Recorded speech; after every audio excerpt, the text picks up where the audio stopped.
सरकार यूपीआई की इतनी बात करती है, जो सरकार जैम और आधार की बात इतनी करती है, डिजिटल इंडिया की बात करती है, डिजिटल वोटर लिस्ट से क्यों डरती है? राहुल गांधी जी बार बार कह रहे हैं कि आप ठीक है, स्मार्ट इंडिया है, स्टार्टअप इंडिया है, तो कागज कलम से आप सरकारी कर्मचारियों से इतना काम क्यों करवा रहे हो, जिनके द्वारा आज एक महीने में 24 लोगों की आत्महत्या, जब पूरा काम डिजिटल हो सकता है।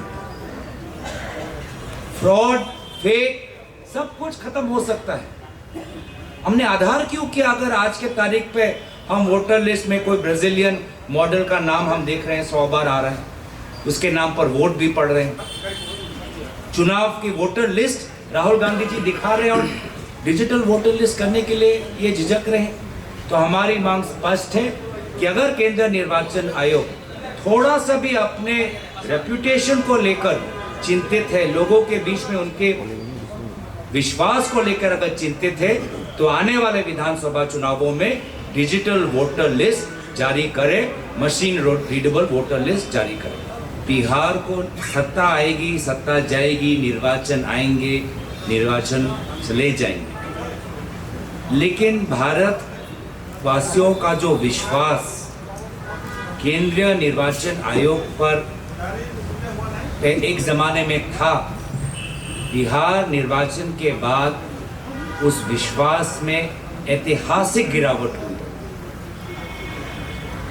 हमने कुछ दिन पहले संविधान दिवस उद्यापन किया और केंद्रीय निर्वाचन आयोग संवैधानिक एक संस्था है, और बिहार में जिस प्रकार से निर्वाचन के बीच 10,000 रुपए लोगों के बीच में बांटने का अवसर मिला,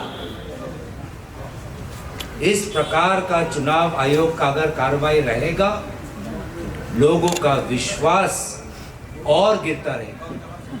बहुत कुछ गिर चुका ही है, लेकिन अगर बिहार के निर्वाचन में अगर सबसे बड़ी किसी को क्षति पहुंची है, तो विरोधी दलों से ज्यादा केंद्रीय निर्वाचन आयोग को पहुंची, क्योंकि लोगों का विश्वास उनसे उठ रहा।